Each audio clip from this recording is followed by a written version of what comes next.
আসামি করা হয়েছে তার ফুল পরিচয়টা যদি বলতেন। তার ফুল পরিচয় হচ্ছে যে উনি একজন সমাজসেবক ও বিশিষ্ট কাগজ ব্যবসায়ী।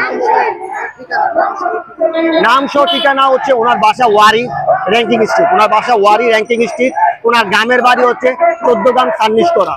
উনি বিভিন্ন সামাজিক প্রতিষ্ঠান, এবারও উনি বন্যাতে আসুন্না ফাউন্ডেশনের মাধ্যমে বা বাচ্চাদের সাইকেল নামাজ পড়ার জন্য মানে বিভিন্ন কর্মকাণ্ডে উনি সামাজিক কর্মকাণ্ডে উনি জড়িত ছিলেন। ওনার বাসা থেকে 20 থেকে 21 জনের একটা টিম এসে বাসা থেকে ধরে নিয়ে যায়। কিন্তু মামলার ফরওয়ার্ডিং এ লেখা আছে ওনাকে মিন্টো রোড থেকে ধরা হয়েছে, যার ভিডিও ফুটেজ আমাদের কাছে আছে। ওনাকে ধরার পর ওনাকে আমরা যখন থানাতে যোগাযোগ করি,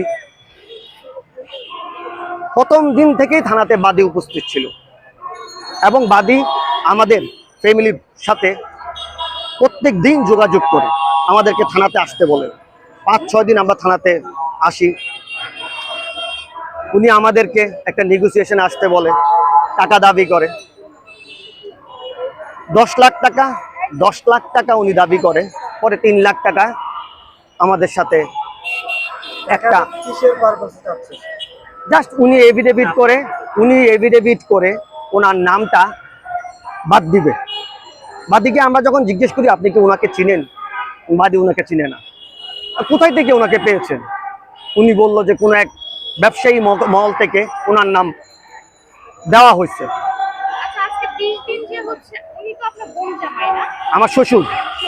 আচ্ছা, তারপরে আপনারা আসলে এই ওনাকে মুক্তির দাবিতে যে মানববন্ধন করেছেন, এর আগে কি আসলে নেতাকর্মী বা প্রশাসন তাদের সাথে কথা বলেছেন কিনা? হ্যাঁ, এর মাধ্যমে আমাদের বিএনপির শুভাকাঙ্ক্ষী থেকে, জামাতে ইসলামের শুভাকাঙ্ক্ষী থেকে, বৈষম্য বিরোধী শুভাকাঙ্ক্ষী থেকে থানায়, তারপরে বিভিন্ন জায়গায় আমরা ডিএমপি কমিশনার সাথে ওনার কার্যালয়ে যাই, ফ্যামিলি সহ ফুল ফ্যামিলি।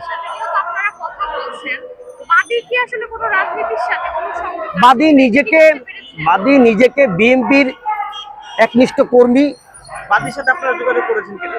না, বাদী আমাদের সাথে, বাদী আমরা প্রথম দিন থেকে থানাতে বাদীকে পাই। এখন তার দাবি হলো টাকা দিলে সেটা। হ্যাঁ, টাকা দিলে এফিডেভিট করে সে কোর্টে এসে নাম বাদ দিয়ে দিবে। যখন আমরা আমাদের উকিলের মাধ্যমে যোগাযোগ করি, বলে যে এটা এখন সুযোগ নাই, যেহেতু সরকার বাদী এফিডেভিট করতে আসলে বাদীকে উল্টা কাস্টডিতে দিয়ে দেওয়া হবে। এটা আমাদেরকে উকিল বা উপরের মহল থেকে, পুলিশ প্রশাসন থেকে বলছে।